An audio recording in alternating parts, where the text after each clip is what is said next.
मानस में तो यही कहा जब सरस्वती जी को भेजा भगवान को वन के लिए, सरस्वती जी ने कहा अरे देवताओं तुम इतने स्वार्थी हो, जो राम सबको अपने प्राणों से ज्यादा प्यारे हैं, तुम उन राम का तिलक नहीं बल्कि उनको वन भेजना चाहते हो। देवताओं ने कहा कि माँ चाहता तो मैं भी नहीं कि राम वन को जाए, लेकिन राम बनेंगे तभी जब वो वन को जाएंगे। और सच तो यही है कि राम बन के गए और श्री राम बन के भगवान वहां से लौटे। और जानकी मैया जहां रहती है ना उसको सुंदर ही कर देती है। अयोध्या में रही तो श्री अयोध्या जी सुंदर हो गए, मिथिला में रही तो श्री मिथिला जी सुंदर हो गए। और जब माँ जानकी को रावण चुरा के ले गया, लंका में रखा, तो लंका भी लंका नहीं रही, वो भी श्रीलंका हो गई। वहां भी माता ने अपनी कृपा कर दी। हाँ जी कि ना जी? सुंदरता कहूं सुंदर करही, सुंदरता को भी जो सुंदर कर दे वो है हमारी माता जानकी। वो बड़ी कृपालु है। जहां रही माँ वहां सुंदर ही किया। पुष्प वाटिका में रही तो वहां पुष्प सुंदर हो गए, वन में रही तो वन के जीव जंतुओं को प्रसन्नता मिली। वो माँ का दर्शन रोज करने के लिए आते हैं। और तो और जानते हैं जब भगवान वन में गए ना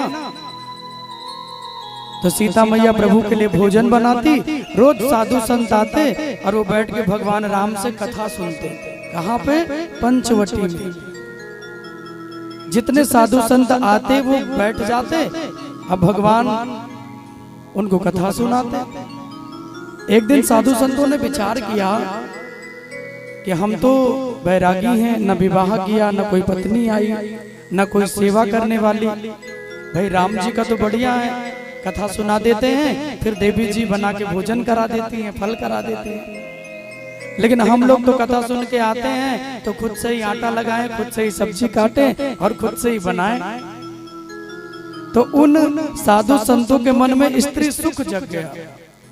और जब उनके मन में स्त्री प्रेम जगा, अगले दिन आए भगवान राम समझ गए कि इनके मन में भी विवाह या स्त्री प्रेम जगा है कि मेरी भी पत्नी होती तो मैं भी जब कथा सुन के जाता तो बढ़िया भोजन बनाए रहती, खा पी के आराम करता राम जी की तरह।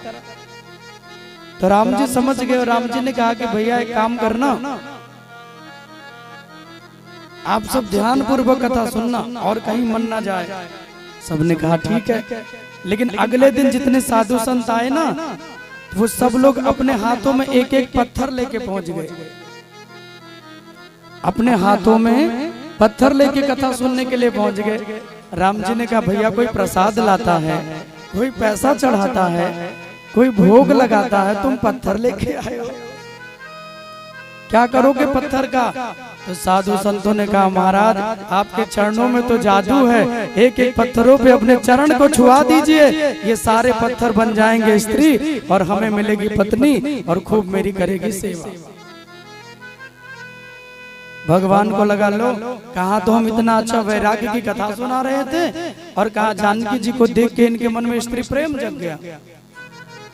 तब भगवान ने सीता जी का हरण कराया और उन साधु संतों को दिखाया कि देवी के रहने पर सुख नहीं बल्कि दुख अधिक आता है जीवन में।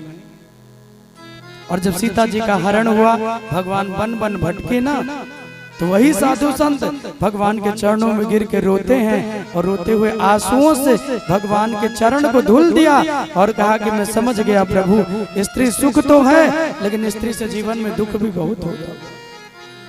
भगवान ने कहा अब पत्थर लाए हो तो स्त्री बना दूं? बोले अब जरूरत नहीं है।